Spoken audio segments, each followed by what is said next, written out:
Omano Diniatana Omahobudi. The whole Niatana say, Bomoa, a bed a gabi, they are forward. No? A bed a gabi. Shinari Bodra Matimia Gia Niva. Shinari Bodra Matimia Ga. Lusa, you do the Gagamari. Yan Damaniri, do the berry, so in Todaba, Chia, choose on forward. No? Todaba, Chitwabi, so in Nivan the Ga, Nivan met you are Nian Ligware at where. Now Masodo was she to Vido, the Graga, Naga, Hana, Nivan, one water. No? A good Diana Breda, Bondro, you never, Pomoa. Oh, Pawat Andara, Sweetie, Nuri, Dogere, Buguri, Dumya, Gilabi, or Sodira.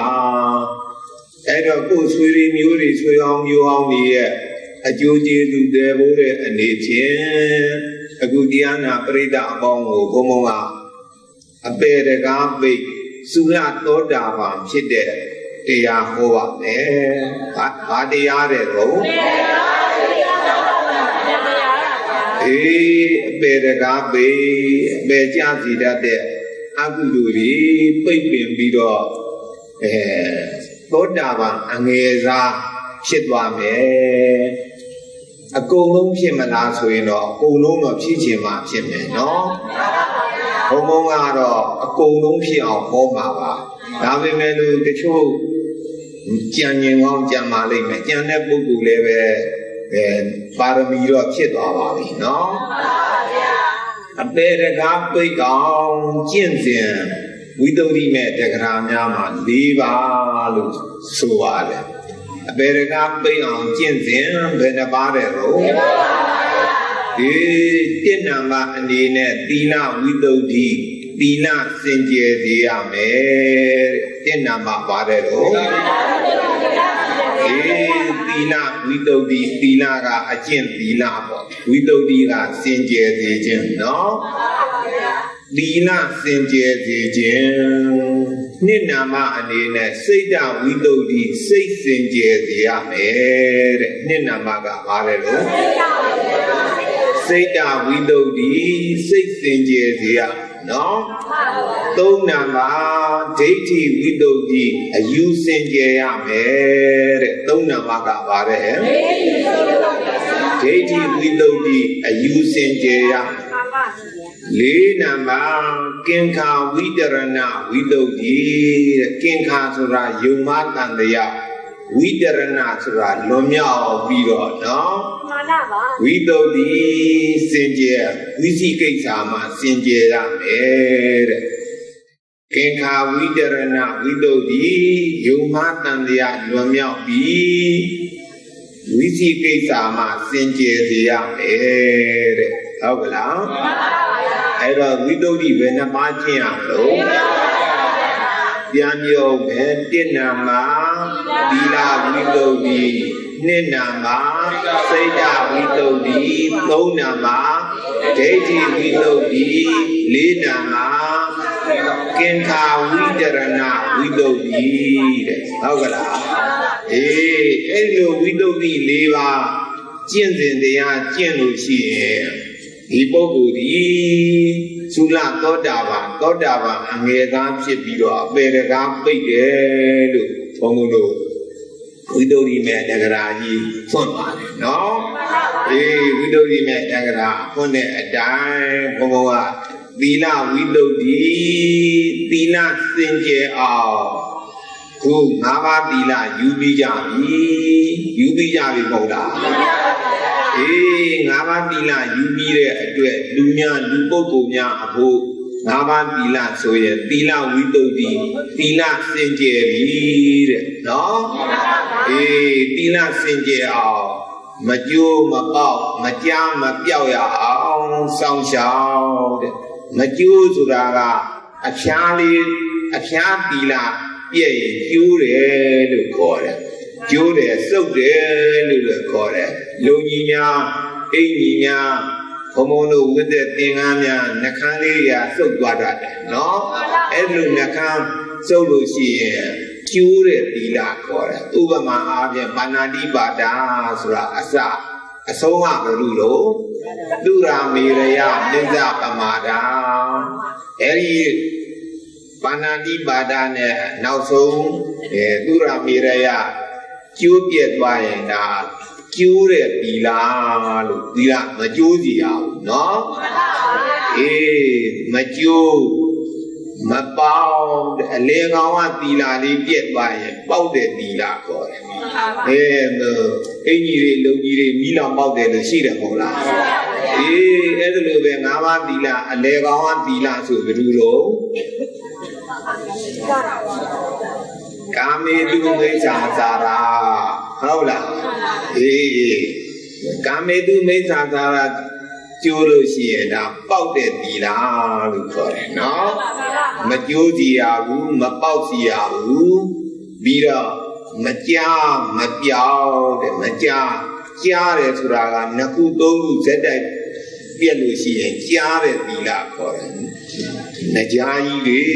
ကြားတော်ဝါကြီးတွေရှိတယ်မို့လား။ရှိပါပါအစင်းကြီးတွေဖြစ်အဲ့ဒါလိုပဲပါဏာတိပါဒနဲ့အာရိနာရနဲ့နှစ်ခုပြက်မယ်။နောက်ကလည်းပဲမူရာဝါဒနဲ့သူရာမေရိယနှစ်ခုပြက်မယ်ဆိုရင်ဒါဆိုကြားသွားတယ်နော်။ကြားတဲ့သီလမကျိုးစီရဘူးမပေါက်စီရဘူးမကြားစီရဘူးဟုတ်လားမပြောက်ဆိုတာကတော့အပြောက်ကလေးတွေနှပြောက်လို့ရှိတယ်နော်အေးကုသကလအုပ်တွေပါတယ်ဆိုလဲအပြောက်ကလေးတွေဒီလည်းပဲပါဏာတိပါဒတစ်ချက်ပြက်လိုက်နောက်တစ်ခုကြော်လိုက်သူကာမေတုမိစ္ဆာရာပြက်လိုက်နောက်တစ်ခုကြော်လိုက်သူရာမေရိယအဲ့လိုတစ်ခုစီကြောပြီးတော့ပြက်လို့ရှိရင်ဒါပျောက်တဲ့သီလလို့ခေါ်တယ်နော်မကျိုးမပေါက်မကြားမပြောက်အောင်စောင့်ရှောက်နိုင်သည်သဘောပေါက်လားသဘောပေါက်ပါအေးတကယ်လို့တပည့်တော်တို့ကမစောင့်ရှောက်နိုင်ဘူးဆရာပါဏာတိပါဒသူများအသက်အခါတလေလဲရှင်လေးတွေရင်လေးတွေအုံးတွေဖမ်းကနေချလိုက်ကိုယ်ကနေဖြန်းကနေထွက်လိုက်ပြီးသွားပါဏာတိပါဒကံထိုက်အဲ့လိုဆိုလို့ရှိရင်ဩငါမှားသွားပြီနောက်ကိုဒီလိုအယမ်းမဲ့ရှင်လေးတွေရင်လေးတွေမတတ်တော့ဘူးလို့ပြန်ပြီးတော့ဆောက်တည်လိုက်ရင်ဒါသီလဝိတ္တုဖြစ်ပါတယ်ဟောပေါက်လားအေးအဲ့ဒါလို့တကယ်လို့တစ်ခုခုပြက်သွားရင်လည်းပဲပြန်ပြီးတော့ဆောက်တည်ပါခုံတော်ကြီးတွေဆိုလို့ရှိရင်လည်းဒေသနာကြားပါဟုတ်ကလားဒေသနာကြားလိုက်လို့ရှိရင်ဒါသီလဝိတ္တုဖြစ်တယ်တဲ့သီလစင်ကြယ်သွားပြီဟုတ်ကလားမှန်ပါပါဗျာအေးတရားရောက်ကပြောမယ်ပေါ့သီလမစင်ကြယ်စီနေရဗျာတပည့်တော်အလေကောင်းကသီလဝိတ္တုမဖြစ်ခြင်းနေပြီစီစိတ်တဝိတ္တုဒိဋ္ဌိဝိတ္တုအထက်ဝိတ္တုတွေဖြစ်အောင်ကျင့်မယ်ဗျာမဖြစ်ဘူးလားဆိုမဖြစ်ပါဘူးလေလို့နော်သီလဝိတ္တုမဖြစ်ဘဲနဲ့စိတ်တဝိတ္တုဖြစ်အောင်လုပ်လို့ဖြစ်ကြလားအေးဥပမာအားဖြင့်တိုက်ကြီးတစ်လုံးဆောက်မယ်ဆိုအောက်ကဖောင်ဒေးရှင်းအခြေခံကောင်းတာနော်အခြေခံဘာမှမဆိုဘဲနဲ့အပေါ်ရန်ကမြေပြော်လေးတော်မဲ့ပဲပေါ်မဲ့တင်းနေပြီးတော့အုတ်ဒီစီလှုပ်လိုက်ရင်ဒီတိုက်ကပြိုမှာဘောပေါက်တယ်မဟုတ်လားအေးအဲ့ဒါကြောင့်စိတ်သီလဝိတ္တုသီလမစင်ကြယ်ပဲနဲ့စိတ်တဝိတ္တုဖြစ်အောင်ကြောပြီးတော့ကျင့်မယ်ဆိုကျင့်လို့မရပါဘူးနော်အဲ့ဒါနဲ့ကြောင့်သီလဝိတ္တုဖြစ်အောင်သီလစင်ကြယ်အောင်ကာယကံဝစီကံကိုထိမ့်ပါတဲ့နော်ကာယကံဝစီကံထိမ့်တာကိုကိုယ်အမူအရာနှုတ်မူအရာထိမ့်တာကိုသီလဝိတ္တုလို့ခေါ်တယ်နော်စိတ်ဓာဝိတ္တုဆိုတာတော့စိတ်ကိုထိမ့်တာခုနကကာယကံဝစီကံကိုစိတ်ဓာဝိတ္တုကြမနောကံပေါ့နော်ကာယကံဝစီကံထိမ့်လို့ရှိရင်သီလဝိတ္တုစိတ်ကိုထိမ့်လိုက်လို့ရှိရင်စိတ်ဓာဝိတ္တုမနောကံမှာစိတ်သေးပါမကောင်းတာတွေပါတွေမကြံမစီဘူးပေါ့နော်အေးအဲ့ဒါစိတ်ဓာဝိတ္တုစိတ်စင်ကြယ်အောင်လုပ်ရမယ် ဒီမဲ့ဘုံဘုံတို့ထာဂရာတွေထဲမှာပြတဲ့ပုံမြင်လေးတစ်ခုပြောပြပါထာဂရာထဲမှာဒီဟိုကျွန်းပေါ့ကုခေတော်သီရိလင်္ကာလို့ခေါ်တဲ့ဒီဟိုကျွန်းမှာဆရာကြီးတို့ကအနေထိုင်လွန်တရားမှာကောင်းလွန်တရားကောင်းတရားတွေနေတိုင်းတရားတွေကျင့်အဲ့လိုပဲနေတော့အနာနာရှိတဲ့ပုဂ္ဂိုလ်တွေမြင်တဲ့ပုဂ္ဂိုလ်ကြားတဲ့ပုဂ္ဂိုလ်တွေကဒီဆရာတော်ကြီးကိုယဟန္တာလို့ထင်ကြတယ်နော်ယဟန္တာလို့ထင်ကြယဟန္တာမထေမြတ်ကြီးယဟန္တာမထေမြတ်ကြီးလို့လေးပြူကြကြီးညိုကြလူကြတန်းကြတနေ့တော့ဆရာတော်ကြီးနေမကောင်းဆရာကြီးအသက်တန်နေမကောင်းတော့ဘေးကနေပြနာနာရှိတဲ့လူတွေပါတည်းပြောကြလို့ဆရာကြီးတော့ပြန်တော်မူလိမ့်မယ်နဲ့တူတယ်ပြိဋိဘံဆန်တော့မယ်ယဟန္တာမထေမြတ်ကြီးပြိဋိဘံဆန်တော့မယ်ဆိုတော့အနီးနာတဝိုက်ကမြို့တွေရွာတွေကလူတွေလာကြထောင်တောင်းပေါ့သိတံဖြစ်လူတွေအများကြီးရောက်အဲ့တော့ပြုစုတဲ့ဥစဉ်လေးတစ်ပါးကဆရာကြီးဗျာဆရာကြီးပြိဋိဘံဆန်တော့မယ်ယဟန္တာမထေမြတ်ကြီးပြိဋိဘံဆန်တော့မယ်ဆိုပြီးလူတွေလာကြဆရာကြီးဘယ်တော့ယဟန္တာဖြစ်တာတော့ဗျာလို့မေးတယ်မေးတော့အဲ့ဒီဆရာကြီးကပြန်ပြောတယ်ဟေ့ကောင်တွေမင်းကငါယဟန္တာလို့ဘယ်တော့ပြောဘူးလို့ကွာငါမပြောဘူးပါဘူးငါယဟန္တာလည်းမဟုတ်ဘူးငါကုထုဇဉ်ရဲ့တရားကျင့်နေတာပဲရှိတယ်ဒုက္ခပါပဲဖေဟာလို့ဦးဇင်းလေးကပြောတယ်ဦးဇင်းလေးဘာလို့ဒုက္ခလို့ကွာငါအမှန်တိုင်းပြောတာလို့မဟုတ်ဘူးဆရာတော်ကြီးတရားနာဆိုပြီးတော့လူတွေကတအားကြီးညိုကြလာပြီးတော့လူကြတန်းကြပြောကြဆိုကြခုတော့ဆရာတော်ကြီးကယဟန္တာမဟုတ်ဘူးအနာဂံလည်းမဟုတ်တဂရဂံလည်းမဟုတ်သောတာပန်လည်းမဟုတ်ဥထုဇဉ်လည်းဆိုတော့လူတွေစိတ်ပြည့်သွားတာပေါ့ဗျာအဲ့ဒါကြောင့်တပည့်တော်ဒုက္ခပါပဲလို့ပြောတာဗျာနဲ့ဒီလိုဆိုရင်တကားလေးစီထားပါမယ်ပြမဲ့ခဏထွက်လို့ဆရာကြီးကပြောတယ်ဒါနဲ့ပြုစုတဲ့ဥစဉ်လေးကတကားစီထားပြီးတော့ပြမဲ့ခဏထွက်ထိုင်းနေလိုက်ခဏလောက်ကြာတော့ဒီလိုလေးလက်ဖြောက်ပြီးတယ်နော်ဒါလေးကိုလက်ဖြောက်ပြီးတယ်လို့ခေါ်တယ်အဲသူကလက်ဖြောက်လေးအဲ့လိုတီးလိုက်တော့ဥစဉ်လေးကပြန်ဝင်လာဆိုတော့ဤဘာများခိုင်းလို့တော့ဗျာမင်းကဒုက္ခပါပဲဆိုတော့ကဲကွာဒုက္ခဖြစ်အောင်ငါတရားကျင့်လိုက်တာယဟန္တာဖြစ်ပြီလို့ပြောတယ်။မြင်လာကြီးလားဗျာရှင်မြတ်ဥစ္စာ9မိနစ်လောက်ရှိသေးတယ်။မင်းကဉာဏ်နေတာပြောတာဟုတ်ကွာ။ဉာဏ်နဲ့အကြောင်းမင်းမသိဘူး။ဉာဏ်နဲ့အကြောင်းကဘာလို့ဗျာလို့ပြီးတော့ငါသိင်္ဂထွက်ကနေကယဟန်တရားအဘတိသိမယ်ဆိုရင်မသိအောင်နေတယ်တကယ်လို့မတော်တဆသိရင်လည်းပဲဒေသနာကြားပူဇာတယ်အဲ့ဒါလို့တက်တယ်လို့သီလစင်ကြယ်အောင်သီလဝိတ္တုဖြစ်အောင်နေလို့ကိုလို့မတ်ကုနိဗ္ဗာန်လိုချင်တယ်ဆိုခဏလေးရတာပေါ့ခက်တာကသီလစင်ကြယ်အောင်နေဖို့ခက်တယ်လို့ပြောတယ်နော်ဘာခက်တော့သီလစင်ကြယ်အောင်နေတော့သီလစင်ကြယ်အောင်နေဖို့ခက်တယ်သီလစင်ကြယ်အောင်နေကြနေနိုင်တော့ကလားနေနိုင်အောင်နေဟုတ်လားမနေနိုင်ဘူးခုနကလိုကျိုးပေါက်ပျောက်ကျသွားတယ်ဆိုရင်လည်းပြန်ပြီးတော့ဆောက်တည်ဟုတ်လား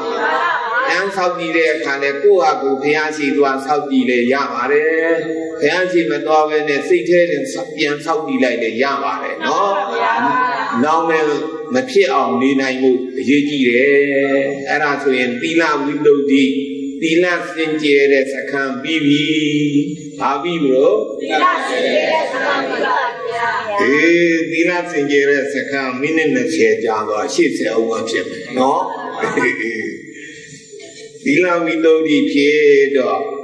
နောက်ထပ်ဘာဆက်ရမလို့စိတ်ဓာဝိတ္တုစိတ်စင်ကြယ်အောင်လုပ်ရမယ်တဲ့။စိတ်ဓာဝိတ္တုစိတ်စင်ကြယ်အောင်ဖြူအောင်လုပ်မယ်ဆိုတော့အင်းကြီးတွေလုံကြီးတွေသင်္ကန်းတွေညစ်နေတယ်ဆိုရင်ဆက်ပြန်နဲ့လျှော်လိုက်ပုတ်လိုက်ရတယ်စိတ်ဓာဝိတ္တုစိတ်တွေညစ်နေတယ်ဆိုရင်ဆက်ပြန်နဲ့လျှော်လို့ရပါမလားစိတ်ဖြ ဖြူအောင်လုပ်တဲ့ဤဘုံဘုံကပြောပါမယ်နော်စိတ်ဖြူအောင်လုပ်တဲ့ဤကကမ္မထမ်း40တဲ့ဘုံဘုံတို့ဇာရီတဲ့နဲ့မြတ်စွာဘုရားဟောတယ်ကမ္မထမ်း40တပည့်တို့ဘယ်ကျင့်နိုင်မလို့ဗျာသာဝတိတွေလုပ်နေရတာနည်းနည်းဟောသားမှာလို့ဆိုရင်အကောင်းဆုံးကမ္မထမ်းတစ်ခုဘုံဘုံဟောပါကမ္မထမ်းဘယ်နှခုလဲတော့ဒီကမ္မထမ်းနှစ်ခုကဗုဒ္ဓနုတ္တိကမ္မထံဘုရားကုံတော်ဂရိစိတ်ခြင်းမေတ္တာကမ္မထံပတ္တဝါရီပေါ်မေတ္တာထားခြင်းအဲ့ဒီဗုဒ္ဓနုတ္တိနဲ့မေတ္တာဒီနှစ်ခုဟာပြန်စိတ်တဝိသုဒ္ဓိလုပ်တဲ့နေရာအကောင်းဆုံးကမ္မထံနှစ်ခုဖြစ်ပါတယ်ဟုတ်လားမှန်ပါဗျာစိတ်ဖြူစင်ကြယ်အောင်မလုပ်ရမလဲကမ္မထံနှစ်ခုဆိုတာတစ်ဗုဒ္ဓနုတ္တိဘုရားကုံတော်ဂရိစိတ်ဟုတ်လားနှစ်နာမှာမေတ္တာပွားတတ္တဝါတွေမေတ္တာထားရနော်အေးအဲ့လိုဘုရားနုတ္တိကမ္မထံနဲ့မေတ္တာကမ္မထံပွားပြီဆိုရင်စိတ်တွေဖြူပြီတဲ့နော်စိတ်တွေဖြူအောင်လုပ်ပြီးနော်ဘုံဘုံသတ္ထသံဃာနာတင်းတော့ကလေးငယ်တဲ့ကလေးတွေကတော့မိလိုက်မယ်မဟုတ်သတ္ထသံဃာနာခေတ္တကလူရှိပိုင်းကပါတယ်ကြီးတဲ့ပုဂ္ဂိုလ်တွေကတော့မိရရလို့လားဒီ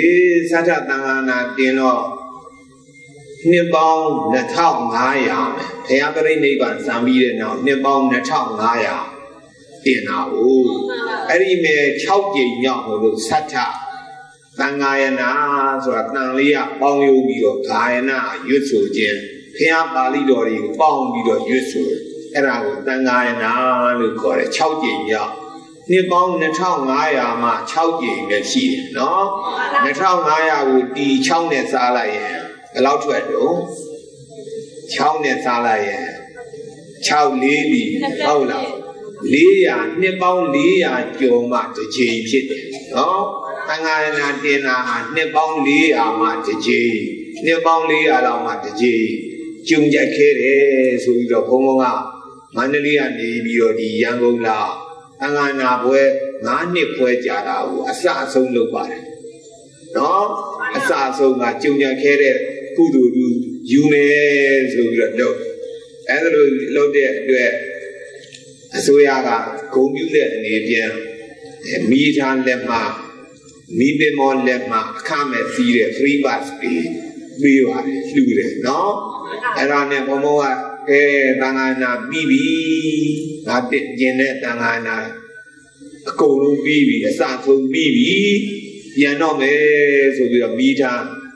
စီးပြန်မိသားပေါ်မှာဆရာတော်ကြီးတစ်ပါးနဲ့တွေ့ရဆရာတော်ကြီးတစ်ပါးကဦးဇင်းလေးဘယ်တော့အဲ့တော့ဘုံဘုံကငယ်ပါသေးတယ်ဦးဇင်းလေးဘယ်တော့ဆိုတပည့်တော်မန္တလေးပြန်မလို့ပါဗျာမန္တလေးဘယ်တိုက်ကတော့မန္တလေးမဲ့မဟာမြတ်မုနိဘုရားကြီးနာဘုံဘုံတို့တိုက်ကိုဘုရားကြီးကျောင်းတိုက်လို့ခေါ်တယ်နော်ဘုရားကြီးကျောင်းတိုက်ကပါဗျာဘုရားကြီးကျောင်းတိုက်ကဆရာတော်ဥယျံကိုအကြောင်းဥယျံကိုရဲ့တပည့်အကြောင်းရှားဘူးလားဥယျံကိုတော့ကြားဘူးလေဗျာဥယျံကိုရဲ့တပည့်ကြီးဥစဉ်ကြီးမကြားဘူးပါဘူးဆိုသူပြောပြမယ်တဲ့အဲ့ဒီဟာလေးတဲ့ပုံမြင်လေးမှတ်ပါနော်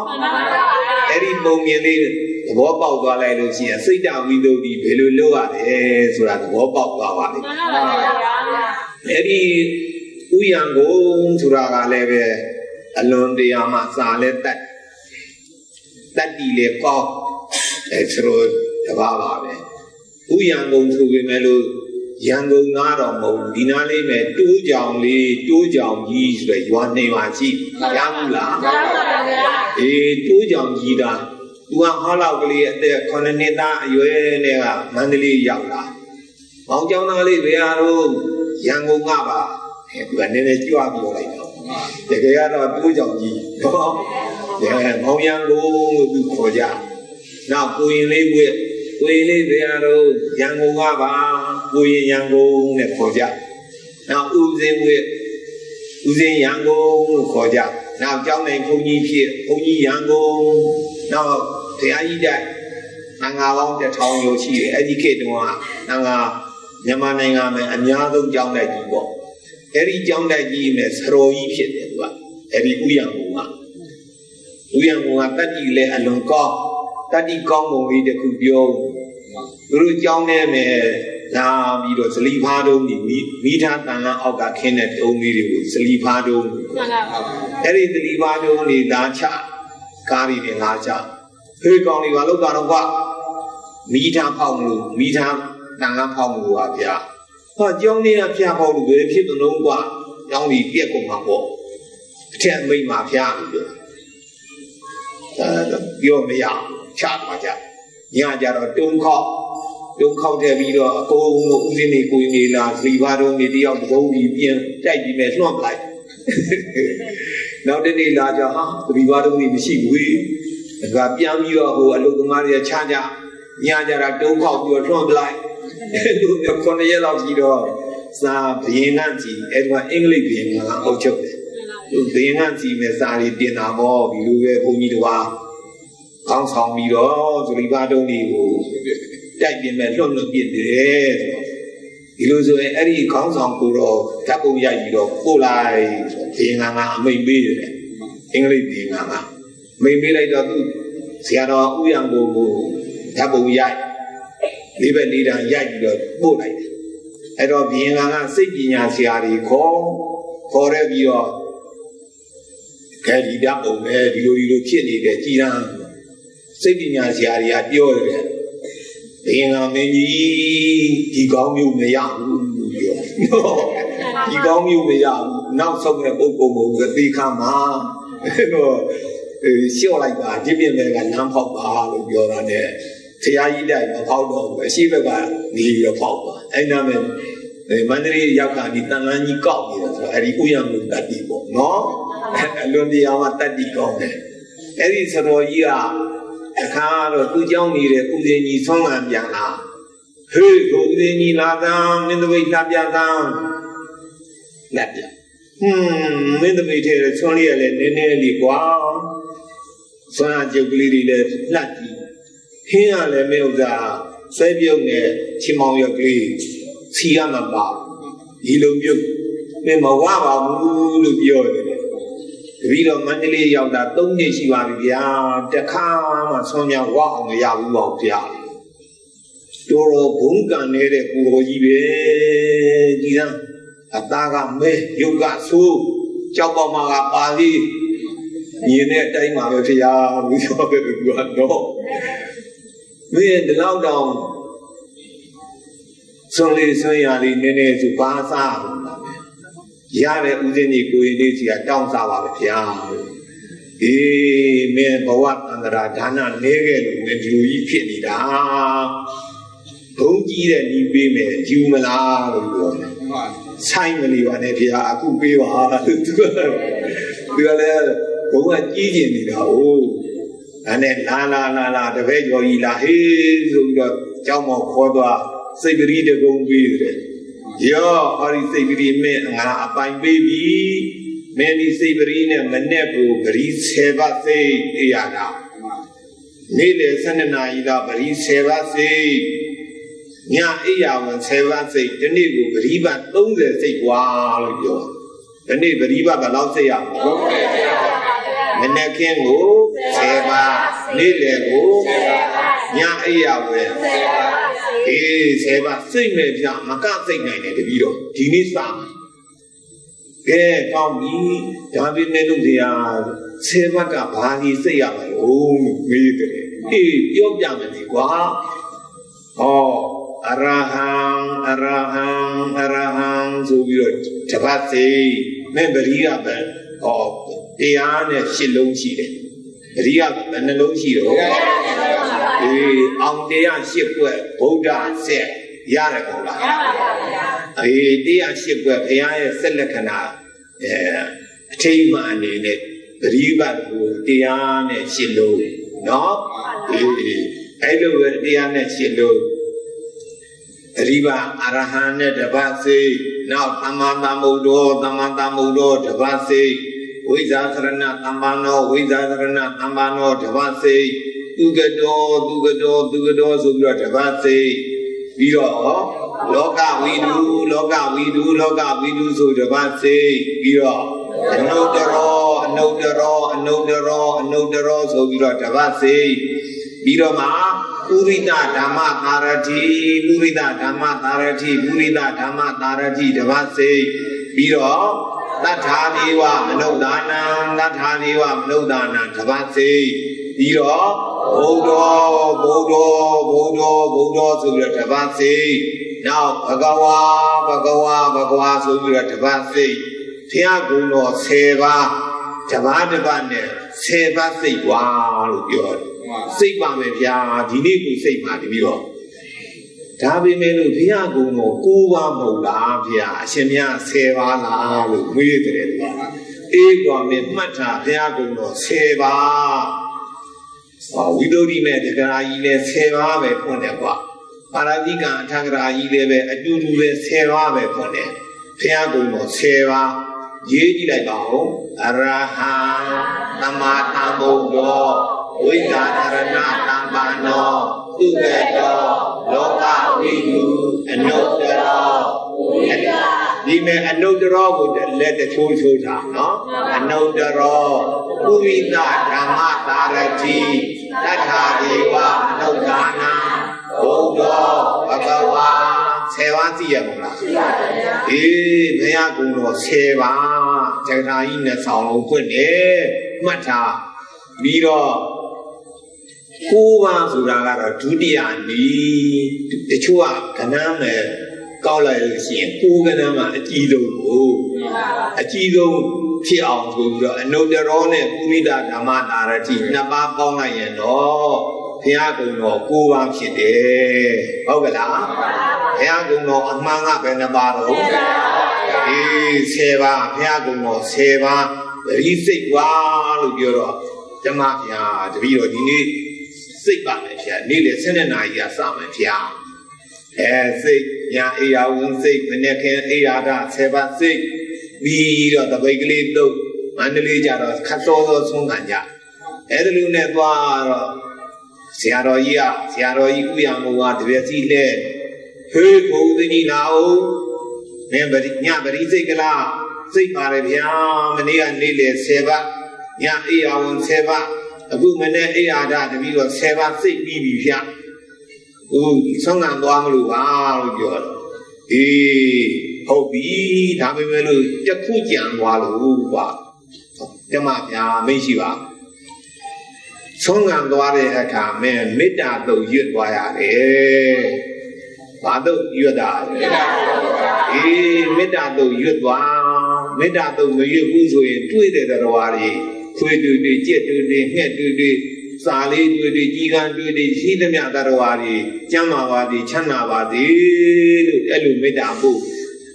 ဆုံးလောင်းတဲ့တရားတွေဓမ္မတွေကြတော့များလေးပို့ရတယ်ခုတရားဓမ္မတွေကျမ်းမာပါသည်ချမ်းသာပါသည်ကျမ်းမာပါသည်ချမ်းသာပါသည်အဲ့လိုပို့သွားဓမ္မဗျာတပည့်တော်အခုမေတ္တာတော့ရွတ်တော်ပါမယ်ဖျားလို့သွားနော်အရင်တော့ဆိုလို့ရှိရင်ခရီးဦးစင်းကြီးလာတယ်ဆိုကလေးတွေအကုန်ထွက်ပြေးသူ့မြေကြောက်လို့မဟုတ်နော်သူကမြို့ကလည်းဆိုတယ်ကြောက်ပေါက်မှနဲ့မျက်နှာကြီးကလည်းရှုပ်ပြင်းနေဆိုတော့ကလေးတွေဘူးကသူရှေ့ကိုယ်လည်းမရှိဘူးတဲ့ပြေးကြမပြေးနိုင်တဲ့ကလေးငိုးကြရင်ခဲ့တာအဲ့လိုနဲ့နေတာနေတော့ဘုလိုပဲဘုရားကုံတော်တွေတနေ့ပရိပတ်30စိတ်မေတ္တာတုတ်ရွတ်သွားမေတ္တာပွားသွားတော့3လလောက်ရှိရင်ကလေးတွေကအရင်ကလိုထွက်မပြေးတော့ဘူးတဲ့ဒီချာဥစဉ်တွေထုံကြီးကြည့်ပြီးတော့ထုံအမေဖုံလာတဲ့ဆွမ်းတော့ဒီလိုဖြစ်လာတာနော်အဲ့ဒါသူဆွမ်းနေပါရလာတော့ပေါ့3လလောက်ရှိတော့ဆရာတော်ကြီးဥယျာဉ်ကတပြက်စီလဲရင်အဲ့ဒီဦးစင်းကြီးလာမယ်လမ်းစောင့်ပြီးတော့နေတယ်ဦးစင်းကြီးနဲ့ပြန်လာဟိုးစင်းကြီးလာဦးတပိတ်နဲ့ပြန်လာတပိတ်နဲ့ပြန်ဟာမင်းတပိတ်တဝက်ကျော်နေပါလားကျမဗျာဆရာတော်ပြောတဲ့ပရိစိတ်တူပါဗျာအေးဟုတ်ပြီဒါနေသေးတာပေါ့ကွာဇွိတ်ကိုမောက်ရှံသွားရမှာဘုရားကုံတော်အနုတကိုကြီးတာစိတ်ကုန်ဓမ္မစိတ်မှာဗျာ သူတဲ့အဲ့လိုနဲ့စိတ်ပါများလာတော့သူ့နဲ့သူ့မဲ့တမ်းမဲ့လူကြီးပေါ်လာတဲ့ဖျားဖွန်းတော့ဖျားဖွန်းကြီးလောင်းနေပါလေဆိုလဲလက်မှတ်ကြီးပါလေလှူကြသူကဘုံကြီးနေတာပေါ့လေ6 လလောက်ရှိတော့ဆရာကြီးကခေါ်ပြီးတော့ဟိုးစင်ကြီးလာအောင်သင်္တပိတ်လှကြကံဝိလှကြဝိကိုပြည့်မောင်းလို့ပြဆွမ်းရကျုပ်တရားလည်းဒီဥစ္စာတွေနဲ့အဖုံးအထဲတွေမကဘူးအဖုံးမလေးပါဒီလိုလေးနာပြီးတော့အထဲတဲ့ဖုံးလေးတွေပါထက်တအုပ်ဆိုရင်နှစ်ခွက်ပြည့်နေတာပေါ့ဟာမင်းတို့ဆွမ်းနေလေအပြည့်ဆွမ်းရတွေကလည်းအကောင်းသားတွေဒဝိကုံမော်လည်းမုံနေနဲ့လက်ကလည်းဂျိုင်လေးဆွဲလို့မင်းတော်ဟုတ်နေတာပေါ့လေတော်ပါဗျာတပီတော့ဘုရားကတော့တကူပြလို့ပါဗျာမင်းဒါရလို့ရှိရင်တယောက်တည်းမစားရဘူးနော်ကိုဦးစင်းနေ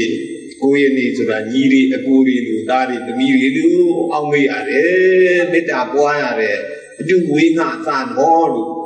ဓမ္မဗျာတပီတော့အရင်မရခင်တော့သူများကြီးကတောင်းစားနေရတာအခုသူများမပေးဘဲနဲ့တခါမှမစားတော့ဘူးဗျာသူများလှူပြီးမှစားပါတယ်ဗျာဟုတ်ပြီမင်းဓမ္မဘဝတဏ္ဍရာချမ်းသာတော့ဘောဓမ္မမင်းနိဗ္ဗာန်ရသည်အထိချမ်းသာမှာဆိုတော့အဲ့လိုနဲ့ထားကြပါဆို3-4နှစ်စီတော့ဟောဒီတူးကြောင်ကြီးကစာလေးတစ်ဆောင်ရောက်လာစာရဲနဲ့ဦးစင်ကြီးတပည့်တော်တို့ယူဟာဘုန်းကြီးပြန်တော်မူပြီးအရှင်ဘုရားအကြောင်းနိုင်ညောင်းလာပြန်လာခဲ့လို့ရွာသားတွေလက်မှတ်ထိုးပြီးတော့စာတစ်တွေးလိုက်တယ်အဲ့တော့ဦးစင်ကြီးအဲ့ဒီဦးစင်ကြီးကဆရာတော်ကြီးဥယျာဉ်ကုန်စီသွားပြီးတော့စာလေးပြတယ်ဘုန်းကြီးဘုရားဆရာတော်ကြီးဘုရားတပည့်တော်ပြန်တော့မယ်လို့ပြောတာဘာလို့တော့ကွာစာလေးပြတဲ့ဒီလိုဆိုတော့တို့ရွာပဲကွာမင်းပြန်တော့ဒါပေမဲ့လို့မင်းမှတ်ထားရမှာကစာသင်္နာဘဝကပရိစိတ်ရတာမဟုတ်ဘူးကြောင်းနိုင်ဘုန်းကြီးဖြစ်ရင်ပိုးစိတ်ရတယ်ဗျာပရိပတ်တို့စိတ်ရတယ်မင်းပရိပတ်မစိတ်ပဲနဲ့ဒီတိုင်းရောင်နဲ့စားတော့နေမင်းတိရစ္ဆာန်ဖြစ်နိုင်တယ်ဗျာလို့ပြောခဲ့တယ်တပည့်တော့တစ်သက်လုံးစိတ်မှာပါဗျာအသက်ရှိသမျှတစ်သက်လုံးဗျာမင်းတစ်သက်လုံးပရိစိတ်ရင်တစ်သက်လုံးချမ်းသာပြီပေါ့ကွာတစ်သက်တည်းဒီဘဝလည်းမပါဘူးပဲနိဗ္ဗာန်ရပြီအထိချမ်းသာမယ်ငါတပည့်ဒီစိတ်လေးလို့ပြောလိုက်ရအဲ့တော့ချိန်လေးရလည်းပြန်နေမြန်ကွာပြောတော့ပြောမှဖြစ်မယ်နော်မှန်ပါဗျာအဲ့ဒါနဲ့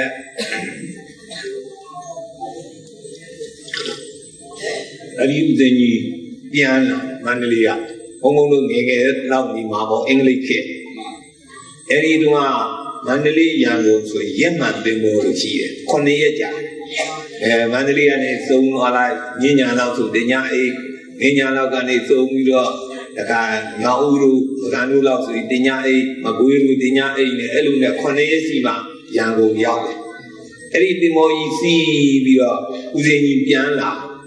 ရန်ကုန်စိတ်ကမ်းကြတော့လူကြီးကျိုးလို့ပြသူအလံကြီးတလူလူနဲ့ဒီမဲ့စက်ကြအဖွဲတွေမိန်းကလေးအဖွဲတွေအဆူကျော်တွေနဲ့သိုးနေကြဟာလူကြီးအိုးနဲ့အများကြီးငါတော့သူလူမှကြုံရဲ့လူကြီးမှမဟုတ်ဘူးသူကတော့သူ့ကြုံရဲ့လူမရှိဘူးပေါ့ငါလည်းဘယ်သူမှစာပေးထားတာမဟုတ်ဘူးဒါဘယင်ငံထွက်လို့နေမှာသူကဘယင်ငံမှမထွက်ဘူးဆိုရင်တော့ဝင်းကြီးတစ်ပါးပါထွက်လို့နေမှာဆိုတော့သူကနောက်ဆုံးခြံနေဒီပြင်လူတွေကတော့စာပေးထားတော့လာလာပြီးတော့ဆွေတွေမျိုးတွေတကယ်ချင်းတွေကကျိုးသွားကြထံပို့သွားကြသူတစ်ပါးတဲ့ကြံနောက်မှလူတွေတက်လာဆရာတော်ကြီးဗျာတွားပြဆိုသူအိမ်လေးတွေတိတာတွေထမ်းကြပိုးကြတယ်ဟဲ့ဒီကားတွေနေဦးလေမင်းတို့ဘုန်းကြီးတွားမနေဘူးလားအဲ့ပြောမလွဲပါဘူးဆရာအရှင်များမသိလို့တပည့်တော်ကသိတယ်လာပါဆိုတော့ပြင့်သွားလိုက်ပါဟိုတုံးနဲ့တိုက်ကြည့်ပေါ်မယ်ဟောဇွဲပြီးနှလုံးနဲ့နှလုံးကတော့ဟင်းနေဆုံးနေပြင်းတာဟိုဘက်နှလုံးကတော့ရေနွေးအမီတွေမုတ်နေပြင်းတာဆုံးကဟောပြိတ္တကြီးလည်းအများကြီးအဲ့ဒီတော့သူကကြည်ပြီးတော့ဆွမ်းစားပြီးတော့ဒကာဒကမတွေပြောတယ် Jagairo, the Gumairo, Gumero, Pony, Loemini, Gumero, Gita, Teo, Mabia, Sembia, Matilu, the Vido, Sembia, Tide, Tiro, Ya, Gumero, Kamamu, Tilupia, Hoy the Tea, Ligua, England, Navia, no matter Conia, Sabido. Imagine Nudulo, India, Labiro, Sem Lairo, Mairo, Hori Mahasure, Timoine, Maniliga, Oniva, Juala, Eritonia, Yahanda, Ugo, Menu, John South, Uwe, like Jalo, even Vira. Tenya Relemo, said that Vira, Tialemo, Leo, said that Vira. And I don't the Viro, Leo, at time maybe or Shemiago. 江少古嘅路片，咪偏講呀，路樣嘅喎。講路片，江少就話路嘅片啊，哦，啲路片就講都叫你的，都叫你咩？同你變到目的，將來同你變到目的，一啲將來同你變到目的，就將來苗唔路，咩路啦，都叫你兩下路嘅。一路所以呢，就是為咗都叫你來，江少來嘅嚟嘅。 and it's how like trong này phụ gìผิดxe đó biểu đồ yên à xây ra vi đầu đi xây sinh chế ao bố đàn nô đi phía cùng nó cái gì xây biết đã qua xây sinh chế ao mà lâu à đó bố đàn nô đi phía cùng nó cái gì xây đi đó biết đã qua phía cùng nó cái gì xây đó cùng nó xe ba Tabago, Tabajane, Manego, Seba, Nilego, Seba, Nyayam, the Nego, Beriba, don't say, Alondia, Lala, Siawa, Kuroi, Chore, Kuroi, Chorda, Babido, Bongi, Badamola. Diana Brida Babu Leve, Edudia Kuno, he say, Meda Wabi, so you Sore Bogu Leve, you chop, no? Bong Nere Bogule, Bongi, Chana, More Bogule, Chana, Kongla, Villa Widow D, Seda Widow D, 6 JB, Paula. Bila TV, say that we don't be 6 JB, 6 JB, so yeah. Nah, Naku Albibo. Dinama, Bila we don't be, Bila Sinja Alni, Ninama, say that we don't be 6 Sinja, Piago no, Grise, Meda, Howla. Come on, the other time, an Arab in the tea, Alondia Georgia, Narabi in the tea, Nia Bubu deed, no? Rurero, Bubu dia, now by Yara Duayahan, would be the Diajanida, Canali Dome, Yana Pit. You are bound to Yahana Pit the Lay, do Bija Yanyano. Dua longe de kabada tei nonga khaya go nori bri sik ke lu de hout la ba pi lo du yana phit da de lo khaya go nori bri sik ke ra achiu be law ya ong so kabada tei edi khaya let the Rumodra khaya let ka sa pi ro ji khaya let the ati kaba baung tat tei edi tat tei me du ape Jabawa Malado, no? Eraja, who Diana Brida Bamudo Bamu Aleve, Pomosia Diana Bidwaya, to Dini at Sabi of Yaguno, but he say me, look sickly daytime like Yawa, no? Say nine of the law. By time of Bomuya, no? I thought we don't even a Bayawa. Villa window di Villa Senjevi, Seda window di 6 Senjevi. Ime Milena Meni Chenaga Dino, Eri Choga di Pomoa Paji there. Paji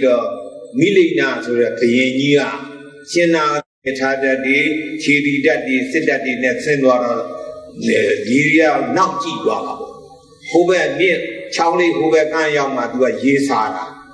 အေးကောင်တွေငါရေတောက်ချင်တယ်ကွာတော့ရေခတ်တန်းဟေးမနာကရေတွေနောက်ကြည့်လို့ပါဗျာမကောက်မအောင်ဖျားဟေးကောင်မင်းရေခတ်ပါဆိုဘာနောက်ကြည့်တယ်ပြောတရင်ဆိုတာသူကခတ်ဆိုခတ်ဟောသူကသူကအမိတ်ဘူးဒါနဲ့ဟိုလူကဖြစ်ချင်အောင်ဖြစ်သွားဆိုပြီးရေဘုံကြီးယူရပြီးတော့နောက်ကြည့်နေတဲ့ရေတွေအခတ်ပြီးတော့ပြဒါပါပဲဗျာရေဟေးဓမ္မယရဏယူခဲ့ဓမ္မယရဏဆိုတာတရင်အဲ့ဒီစကြော်လေးမင်းကြီးရဲ့ဓမ္မယရဏဒီလိုအကြီးကြီးဒီလိုထွေးတာကြီးနှစ်ခုသာလောက်သုံးခုသာလောက်အကြီးကြီးသူကအထောက်နေပါတယ်နေတာတွေးထားအလွန်တရာပဲဘိုးရှိတယ်နတ်ပြည်မြမပြည်ကြည့်ကျင်တယ်အဲ့ဒီဓမ္မယရဏတွေကနေကြည့်လိုက်ရင်မှန်မြောင်းနဲ့ကြည့်လို့ပဲသူကမြင်ရအဲ့ဒီဓမ္မယရဏယူခဲ့ဟေးဆိုတော့ယူလာထက်ပါရေဘုံနဲ့နောက်ကြည့်နေတဲ့ရေတွေထက်လိုက်ထက်လဲထက်လိုက်တော့ဗရမ ्या ယရဏနဲ့ထိလဲထိလိုက်တော့ရေနောက်ကြီးအကုန်လုံးအောက်အနေထိုင်နေပြီးကြီးစိတ်တော့အဲ့ဒီလိုဗရမ ्या ယရဏရဲ့တတ္တိဟာရှိတယ်ရေနောက်ကြီးကိုကြီးစေတတ်တယ်အဲ့ဒီလိုပဲတကားကြီးဗုဒ္ဓနုတ္တိဖျားကုံတော်ဂရီစိတ်လိုက်ပြီးဆိုရဲဗရမ ्या ယရဏကြီးဟောဒီနောက်ကြည့်နေတဲ့ဒီကိုယ်နဲ့ထဲလိုက်တယ်လို့ပဲကြီးသွားတာတခါကြီးရကောင်းပါဖျားလို့ပြောတယ်နော်ဘုရားနာပရိသတ်ပေါင်းလို့လည်းကဲဖျားကတော့ဂရီးစိတ်လိုက်ရင်စိတ်ကြီးနောက်နေတာကြီးလောက်ကြလားကြီးလောက်ပါလေဗျာအေးကြီးပြီစိတ်တဝိတ္တုတိဆိုတာအဲ့ဒါကြောင့်ဖြစ်ပြီလို့ပြောတယ်နော်အေးစိတ်တဝိတ္တုတိရှင်နာဂတိဖြေဖို့မောစုံပါပြီနော်စိတ်တဝိတ္တုတိဖြစ်ပြီးတော့နောက်တတ္တရကပါတယ်ဒိဋ္ဌိဝိတ္တုတိအယူစင်ကြယ်စေရမယ်တဲ့။ဘာစင်ကြယ်ရမလဲ။ဒိဋ္ဌိဆိုတာအတ္တဒိဋ္ဌိအတ္တဆိုတာဘုံဘုံတို့ဗမာပြည်လည်းပဲတချို့ရှိတယ်။အနောက်နိုင်ငံအိန္ဒိယကပုံများတယ်။အတ္တဆိုတဲ့အသက်ကောင်လေးလက်ပြကောင်လေးဝိညာဉ်ကောင်လေးလို့ခေါ်ကြသူကအတ္တကောင်လေးဆိုတာခေါ်ဒီခေါင်းထဲနဲ့တထွာလောက်ရှိတယ်ဘယ်လောက်ရှိတော့တထွာလောက်ရှိတဲ့အကောင်လေးခေါင်းထဲနဲ့သူကရှိတထွာလောက်တချို့ကျမ်းကအတ္တဆိုတဲ့အကောင်လေးကဒီတဲ့နှလုံးထဲမှာရှိတယ်နှလုံးသားအိမ်လူတယောက်နဲ့ဆိုတော့ဟဲ့လက်သီးဆုပ်ကြည့်လိုက်ကိုယ်လက်သီးဆုပ်တော့ကြည့်တာကလေးငယ်လဲလက်သီးဆုပ်ငယ်တော့ဒီလောက်ပေါ့နော်အဲ့လောက်ဒီထဲမှာရင်ကြိုက်နှုတ်နှလုံးရဲ့ကြားထဲမှာရှိတဲ့ဥစ္စာကိုနှလုံးလို့ခေါ်တယ်နော်ဟာချီလို့ခေါ်တယ်နော်အဲ့ဒီနှလုံးရဲ့အလဲကောင်းပဲအတ္တဆိုတဲ့အကောင်လေးတွေကောင်ဓမိုက်တော့ပြီးရှိတယ်တဲ့သူတို့ယုံကြည်ချက်ပေါ့နော်တချို့ကျမ်းကတော့ဟောဒီလေเจ้าမှာဒီနားလေးစလုတ်ကလေးမြင်မှုတယ်ပေါ့လားယောက်ျားတွေကပူကြီးရဲ့မိန်းကလေးတွေကစလုတ်သိမ့်မရှိဘူးနော်အဲ့ဒီစလုတ်ကလေးတွေမဲ့အတ္တဆိုတဲ့အကောင်လေးကလက်မတော့ပြီးရှိတယ်တဲ့အဲ့ဒီလိုသူကယုံကြည်တာမြတ်စွာဘုရားကအတ္တဆိုတဲ့အကောင်လေးမရှိဘူးအနတ္တနော်အနတ္တနာအတ္တအတ္တဆိုတဲ့အသက်ကောင်လိပ်ပြာကောင်လေးဒီနာမရှိအနတ္တအသက်ကောင်လိပ်ပြာကောင်ဝိညာဉ်ကောင်လေးတထွာလောက်လည်းမရှိဘူးတမိုက်လောက်လည်းမရှိဘူးလက်မလောက်လည်းမရှိဘူးအနတ္တဝါဒမြတ်စွာဘုရားသခင်ရဲ့ဝါဒကဘာဝါဒလဲအေးအတ္တဆိုတာလေဒီကိုယ်ဟောတာပေါ့ကိုယ်ကတော့ရှိတာပေါ့နော်ဘာမရှိတာတော့အသက်ကောင်လေးလိပ်ပြာကောင်လေးဝိညာဉ်ကောင်လေးမရှိဘူးဗမာတွေလည်းဗမာလူမျိုးတွေတချို့ကထင်တယ်ဟောဒီကလေးမလေးကတိုက်ခဲရတာလားသူ့လိပ်ပြာလေးကိုဟောဒီခေါင်းထဲမှာသူကထားတာအဲ့ဒီလိပ်ပြာကောင်လေးကိုတချို့ကခေါင်းရှာရင်နှမ်းရှာရင်လည်းဆွဲနှုတ်လိုက်တာပါသွားလို့ပေးပြီးတယ်လိပ်ပြာကောင်လေးဆွဲနှုတ်လိုက်တယ်တကယ်ကဒီကောင်းတဲ့ကနေလိပ်ပြကောင်လေးရှိရလားရှိပါပါဗျာအေးသူတို့ထင်တာပေါ့ဗမာလူမျိုးတချို့လည်းအဲ့လိုထင်တယ်အဲ့ဒီလိုအတ္တကောင်လေးလိပ်ပြကောင်လေးမရှိဘူးဒီခန္ဓာကိုယ်ထဲမှာအမှန်ရှိတာကယုတ်တရားနံတရားနှစ်ပါးတည်းရှိတယ်ဘာနဲ့ပါရှိတော့ယ Guru Yuga, Yudea, Nandea, Adadea, Puma Sidelu, Guru, Elu, Langajaria, no? Kriania Elube, Muslimia Elube, Hinduria Elube, Ada to the account leader of Chile, Eri account leader, the Roma Matin, Ludia Dewara to the Yogi, Nani, develop at Dekara, Dewara, Adalia, show you who were. Me one like the Elutena, no? Elu Hogam, Hogu, the Reara, Iba, Bawa, Machine, Yudin, and the Chok, yet Babiro, now Bawa, at the Readily Nira, Wobala, Ada, Suram, the Shibu, Manevada Shido, Yudian and Nandia, Nabare, Shide, Tumam Hogu. Elu Adali, Pugware, so a dating widow, a using Jerry at the Bogo. No? Homono Zime, Bonito, your Chiara, Boni, your Diviano, Maui, no? The Waba of Mammy of Hey, Ludiaga, to the Nazian meeting. The Nazian may Yomi Mulaba. Yemura, what was he Yomi Bolo? You are the Lausido. You are Halloween, the Twalachi, the Mohana, you live Gaga. You are Mata, you the Twalachi, Mata. Now the Lanalanchi, the Nigerian and Duya, the Nigerian Yomula, Yemuma, those he bought. You are the Lauchi, you are the Milo Liva. Who go on at the follow you and me and the Milo? Any got Matilda, you are Mamma Tia, and half the Gala. No, now they got the Albudiana, do a Pioviano, Juju, Lausi. You are merely one lemon of the Dinali, Musi. Who go on the fall of your, who go on the mind of your mere lemon of your new Chenia. Any call me Matilda or Nazagana, Masama. You are letting the garden, Mati. Hello, Ditidia, the two Adas, a Gonia, Common, the Twalachi, the two Ditidia, Adas, a Gonia, Nalomi, Nema, the mind of the Shide, the two Ditidia, Adas, a Gonia, Hori Levens, Lojan, the man of the Shide. Someone Quasi that a Xiao, Jonari, Xiao, Xiayu, Muji, Kongnem, and that's where Kongi Ula, the Shiva, the Kongnem, own up the Shiva. Hokada, and that's where Kongi the Kongi Ula. The low Quasi that a Xiao, and the Jonari, Minu, the low Puebla, Puebla. Hello, Tamala, see the Ada Kongi Ula, the Shiva, the Lonem, the Duigan, Ligan, the Shiva. No, we can join the can do the John the can legal machine, really Veshira. Now, Legion Quasi that is Yari Yari Meji. When you delay young Quero, the locally man,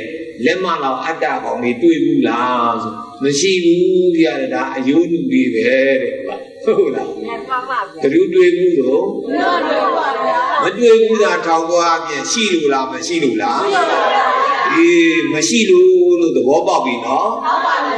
Any the Wabala than the Jaine, Tati Guavi, Paula. Ada to the account, she Luciani. No, Tatana, no tin, Uleve, Kavamachi, Goravara, Nene, Muslini, Hindu, Kriani, Harimiana, Urumeji, Adagami, you are soul, no? Ama soul, they are soulless. Adam Mashivu, no? Mashivu, you can't go in the union and Napare Side. Adam's account me Bijan Mashivu. Unanoa, Yunju, Lake Zondui, Yume Juli, the Pala, the Milo, Lemala Square, Ozari, the Garcia. Mashivu and Tinia, Yodia. Hogla. Edmund, the champ, Vada, you are a Side Boguria. Adas were going machine and see the 10 liter. I don't attend your vino. အထင်ပြောက်လက်တဲ့နဲ့တပြိုင်နဲ့ဒိဋ္ဌိဝိတုဒ္ဓိအယူစင်ကြယ်ပြီတဲ့အဲ့ဒီပုဂ္ဂိုလ်ကမဲ့ညာပုံညာရနိုင်တော့တဲ့တတ္တိရှိသွားနော်တိနာမသီလဝိတုဒ္ဓိသီလစင်ကြယ်နှစ်နာမစိတ်ဓာဝိတုဒ္ဓိစိတ်စင်ကြယ်စိတ်စင်ကြယ်အောင်ဘုရားကုံတော်ဂရိစိတ်မေတ္တာဟောသုံးနာမဒိဋ္ဌိဝိတုဒ္ဓိအယူစင်ကြယ်ပြီအယူစင်ကြယ်အောင်ဒီခန္ဓာကိုယ်ထဲမှာယုံနဲ့နာနှစ်ပါးပဲရှိတယ်ဟုတ်ကလားဘာမရှိတော့တတ္တဆိုတဲ့အကောင်လေးမရှိဘူးဘောပေါက်ပြီနော်လေးနာမပါတယ်တော့ကင်္ခာဝိတရဏဝိတုဒ္ဓိကင်္ခာဆိုတာယုံမှတန်တရားဝိတရဏဆိုတာလွန်မြောက်သွားပြီးတော့ဝိတုဒ္ဓိစင်ကြယ်တာယုံမှတန်တရားလွန်မြောက်ရမယ်တဲ့အများအပြည့်ဒီဘုံဘုံတို့ဗုဒ္ဓဘာသာမှာကဘာကျန်တဲ့ဘာသာတွေကဒီကဘာလောကကြီးကိုဖန်ဆင်းရှင်ကတကူရှင်ကဖန်ဆင်းထားတာလို့အဲ့လိုယူဆဘယ်လိုယူဆလို့ဘုံဘုံတို့ဟိန္ဒူတွေဗြဟ္မဏတွေကြတော့ဟိုဘိရှနုလို့ခေါ်တယ်သူတို့ခေါ်ဗမာတွေကတော့ဗိတနိုးလို့ခေါ်ကြနော်ဘိရှနုကဖန်ဆင်းထားတာဒီကဘာကြီးကိုခရိယာနေကြတော့လည်းပဲ God ဆိုတဲ့ဘုရားသခင်ကြီးကဒီကဘာရှိကိုအကုန်ဖန်ဆင်းထားတယ်လူရောသွေးတွေကြက်တွေငှက်တွေရောတစ်ပင်တော်တောင်ကြီးမြေတွေရောသူ God ကဖန်ဆင်းတယ်ဒီမွတ်စလင်တွေကြတော့လည်းပဲသူတို့အလ္လာဟ်အရှင်မြတ်ကဖန်ဆင်းတာနော်အလ္လာဟ်အရှင်မြတ်ကဖန်ဆင်းတာမြတ်စွာဘုရားဘုံဘုံတို့ဘုရားကကြတော့ဖန်ဆင်းနိုင်တဲ့ပုဂ္ဂိုလ်လောကမရှိရလားမရှိဘဲနဲ့ဒီလူတွေဘာလို့ဖြစ်နေလို့ဘုရားလို့မေးမယ်ဆိုရင်ကံစိတ်ဥဒုအာဟာရအကြောင်းတရား၄ပါးကဖန်ဆင်းတာဘယ်သူကဖန်ဆင်းတာလဲကံစိတ်ဥဒုအာဟာရကံကဖန်ဆင်းတော့ဒီမျက်စိနားနှာခေါင်းရှားကိုယ်စိတ်တို့ဒါတွေကကံကဖန်ဆင်းတာနော်ဒီကလထိုင်ကြီးတွေပါဓာတ်ဘူးတွေဆိုရင်မျက်စိနားနှာခေါင်းရှားကိုယ်စိတ်တွေပါရဲ့လားသူတို့ကံမရှိဘူးသူကဥဒုဇာယုတ်တွေနော်ဒီလူတွေတတ္တဝါတွေကြတော့မျက်စိနားနှာခေါင်းရှားကိုယ်စိတ်အဲ့ဒါတွေကကံ့ကြောင့်ဖြစ်တဲ့ယုတ်တွေဖိုးတကိုးရှင်ကဖန်ဆင်းလို့ဖြစ်တာမဟုတ်ဘူးဟုတ်ကဲ့မလားပြီးတော့ခုပြောနေတဲ့အတန်ဒီဖုံဖုံပြောနေတဲ့စကားတန်ဒီခုဒကာဒကမတွေကလိုက်ပြီးတော့သာဓုခေါ်တာတွေထောက်တဲ့တရားထောက်တာတွေအဲ့ဒါတွေကစိတ်ကြောင့်ဖြစ်တဲ့အတန်ဒီဟုတ်ကဲ့မလားကံစိတ်ဥဒုကြောင့်ဆိုတော့ခုဆောင်းနှန်းဆိုအေးတယ်မဟုတ်လားဘုံဘုံတို့မန္တလေးဆိုပိုးအေးပြတာတော့ကိုချမ်းတုံးလို့လူတွေနော်ရေခဲတွေဟိုဘုဒ္ဓဟိုတို့ပဲတို့ဆိုရေတွေနှင်းနေဖြစ်အဲ့ဒါဥဒုကြောင့်ဖြစ်တဲ့ယောနော်ကံစိတ်ဥဒုအာဟာရစားလိုက်တဲ့အစာတွေကြောင့်လည်းပဲလူတွေအားတွေပါတွေရှိတယ်မဟုတ်လားအဲ့ဒါအကျဉ်းအားဖြင့်ဆိုရင်တော့ကံစိတ်ဥဒုအာဟာရအကြောင်းတရား၄ပါးကြောင့်ဖြစ်ပြနေတာတကူရှင်ကဖန်ဆင်းလို့ဖြစ်တာမဟုတ်ဘူးဘောပေါက်တယ်နော်နည်းနည်းအလတ်သားဆိုရင်တော့ပဋိစ္စသမုပ္ပါ12ပါးပဋိစ္စသမုပ္ပါအကြောင်းတရားဘယ်နှပါတော့အဝိဇ္ဇာ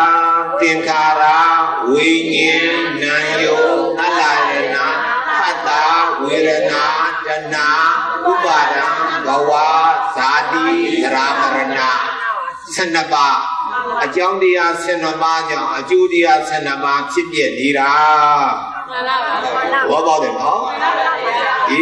သူ့ရဲ့နည်းနည်းကြည်ကြဲချက်ရင်ပဋ္ဌာန်း24ပစ္စည်းကြောင့်ဟေတုပစ္စယောအာရမဏပစ္စယောအဓိပတိပစ္စယော24ခုရှိတယ်မို့လား24ခုသောပစ္စည်းတရားကြောင့်24ပါးသောပစ္စယုပ္ပန်တရားတွေဖြစ်နေတာတကူရှင်ကဖန်ဆင်းလို့ဖြစ်တာမဟုတ်ဘူးဘောပေါက်တယ်နော်အဲ့ဒါလို့အကြောင်းကြောင့်အကျိုးဖြစ်တာတကူရှင်ကိုပယ်လိုက်တဲ့တပြိုင်နဲ့အဲ့ဒါကင်္ခာဝိတရဏဝိတုဒ္ဓိဝိသိကိစ္စလွန်မြောက်သွားပြီတဲ့ဟုတ်ကလားကင်္ခာဆိုတာဝိသိကိစ္စယုံမှတန်တရားအမှားလို့နော်ဝ ဝိတရဏဆိုတာလွန်မြောက်သွားတာလွန်မြောက်ဆိုတာဘုရုကိုပယ်လိုက်တာလို့ဆိုတကိုးရှင်ကိုပယ်လိုက်တာတကိုးရှင်ဖန်ဆင်းနိုင်တဲ့တကိုးရှင်မရှိဘူးနော်မှန်ပါပါဘုံဘုံတကားတော့ရန်ကုန်ကပဲဘုံဘုံသွားတယ်မန္တလေးယထာစီးသွားတကားကြီးတယောက်နဲ့တွေ့သူကတရားဟောဆရာကြီးဆိုတော့ကဲသူကလည်းဟောနေကြအတိုင်းဘုံဘုံကိုတရားဟောတယ်ဘုံဘုံကတရားနာဓမ္မပေါ့သူကတရားဟောတော့ဟောသူကြိုက်တယ်လို့ဟောပြီးဆိုဟောတယ်သူကသူတို့ဖျားကောင်းတဲ့အကြောင်းဒီလူတွေလည်းပဲမျိုးစုံဖြစ်အောင်သူတို့ဖျားကဖန်ဆင်းတာချမ်းသာအောင်လည်းဖန်ဆင်းတယ်ဆင်းအောင်လည်းဖန်ဆင်းတယ်ဘလောက်လူတွေတက်လာပျောက်သေးဆိုအကုန်ပြောက်တော့ကောင်းတဲ့ဖျားရှိပါမလားဖျားအဲ့လိုဖန်ဆင်းနိုင်တဲ့ဖျားဘယ်ရှိမှတော့ဗျာဘယ်ရှိမှတော့ဒီကကြီးဟာတပည့်တို့ဖျားကအဲ့လိုတကိုးကြီးရဲ့ဖျားရှင်များတို့ဖျားအဲ့လိုကြီးရလားတဲ့သူမကြည့်ပါဘူးညာလို့ပြုတို့ဖျားကဖန်ဆင်းတာမဟုတ်ဘူးလို့တပည့်တို့ဖျားအကုန်ဖန်ဆင်းတာတဲ့အဲ့တော့ဖန်ဆင်းနိုင်တဲ့တကိုးရှင်ဖျားကိုကိုယ်ွယ်တိုက်တာပေါ့တပည့်တို့ဖျားကမှတကယ်ကိုယ်ွယ်တိုက်တာရှင်များတို့ဖျားဗုဒ္ဓမကိုယ်ွယ်တိုက်ဘူးပေါ့သူကဟောတာဘုံဘုံကလည်းဟောပါလေဆိုတော့နားတယ်မိပြီးတနာကြီးလောက်ဟောပြီးဆိုမှကဲခင်ဗျားဟောတာတနာကြီးလောက်ကြာပြီကြို့ဟောအောင်ပဲလို့ဆရာတော်ကသူပြောတယ်ကဲခင်ဗျားတို့ခင်ဗျားကတကိုးကြီးတယ်ဗျာအကုန်လုံးဖန်ဆင်းနိုင်တယ်ဆိုရင်ခင်ဗျားသိရုပ်မချောဘူးအသားလည်းနဲ့မဲတယ်ရုပ်ချောသည်အသားဖြူသည်ခင်ဗျားတို့ဖျားကူကဲတောင်းတာလိုက်ဆမ်းပါတကိုးနဲ့ကောင်းငင်ကနေပြီးတော့မောင်ဟာမင်းရုပ်ချောသည်အသားလည်းဖြူသည်ကဲကျုပ်ရှိတယ်ချိုးပြတာပါရပါရပါသူမတတ်နိုင်တော့ဘူးနော်အဲ့ဒါကြောင့်ခင်ဗျာဖန်ဆင်းနိုင်တဲ့ပုဂ္ဂိုလ်ဆိုတာလောကမရှိဘူးပြုတို့ဘုရားကဖန်ဆင်းတဲ့ဝါဒမဟုတ်ဘူးအကြောင်းကြောင့်အကျိုးဖြစ်တာဘာကြောင့်မှဖြစ်တာလဲအကြောင်းကြောင့်အကျိုးဖြစ်တာအကြောင်းကောင်းကောင်းလုပ်ရင်အကျိုးကောင်းကောင်းရမယ်အကြောင်းမကောင်းလို့ရှိရင်အကျိုးမကောင်းဘူးအဲ့လိုအကြောင်းကြောင့်အကျိုးဖြစ်တယ်လို့သဘောပေါက်လာရင်အဲ့ဒါပစ္စယပရိက္ခဉာဏ်တဲ့အကြောင်းတရားကိုသိသိတဲ့ဉာဏ်နော်အဲ့ဒီအကြောင်းတရားသိသိလိုက်တဲ့နဲ့တပြိုင်နဲ့ဘာပယ်လိုက်တော့ဆိုတော့တကိုးရှင်ကိုပယ်လိုက်ပြီဘာကိုပယ်လိုက်တော့တကိုးရှင်ကိုပယ်လိုက်တဲ့နဲ့တပြိုင်နဲ့ဝိသိကိစ္စပျောက်ပြီတဲ့ဟုတ်လားအဲ့ဒီနဲ့သီလဝိတုဒ္ဓိဖြင့်သီလဘုရားသာသနာတော်ဆိုတာသီလနဲ့အခြေခံလိုက်တာနော်စိတ်ဓာဝိတုဒ္ဓိဖြင့်စိတ်နဲ့အခြေခံလိုက်တာအဲ့ဒါတမာတိစိတ်ဓာဝိတုဒ္ဓိဆိုတာစိတ်ဆိုတာကဒီသုတ်တန်တရားမဟုတ်လို့စိတ်အဘိဓမ္မာတရားကြတော့ဘာခေါ်တော့တမာတိလို့ခေါ်တယ်စိတ်ဓာဝိတုဒ္ဓိဖြင့်တမာတိရပြီဒိဋ္ဌိဝိတုဒ္ဓိနဲ့ကင်္ခာဝိသရဏဝိတုဒ္ဓိဒီနှစ်ပါးဖြင့်ပညာကိုပြောတာတဲ့ဟုတ်လားသီလသမာဓိပညာသိက္ခာသုံးပါးစုံပြီဟုတ်လားအဲ့လိုသိက္ခာသုံးပါးစုံလိုက်တဲ့နဲ့တပြိုင်နဲ့ဝိတုဒ္ဓိနဲ့တဂရာကြီးကစာလေးတစ်ချောင်းရေးတယ်ဣမိနာဘာနာညာနေနာသမနာကတောဘုရားကာလနေလတ္ထာသာသောလတ္ထာပတိသောနိဒဂတိကိုသုလသောတာပန်နောနာမဟောတိဒီညာနှစ်ပါးနဲ့ပြည့်စုံပြီနဲ့ပြည့်စုံလိုက်တဲ့နဲ့တပြိုင်နဲ့ဝိနန္ဒနာမရူပပရိစ္ဆေဒညာနာယုတ်တာရှိတယ်သစ္စယပရိက္ခညာအကြောင်းကြောင့်အကျိုးဖြစ်တာဖန်ဆင်းလို့မဟုတ်ဘူးအဲ့ဒီညာဖြင့်နှစ်ပါးရလိုက်တဲ့နဲ့တပြိုင်နဲ့ဒီပုဂ္ဂိုလ်ဟာဘုရားသာသနာတော်မှာတဲ့လတ္တတတော်တက်တာရပြီတဲ့လတ္တပတိတော်600တီယာရပြီသမုဒ္ဒရာပြည်ရေကြီးကူးနေတဲ့သန္တရာပြည်ရေကြီးကူးနေတဲ့ပုဂ္ဂိုလ်သမုဒ္ဒရာကြီးဆိုအ내ကြီးသူက600တီယာ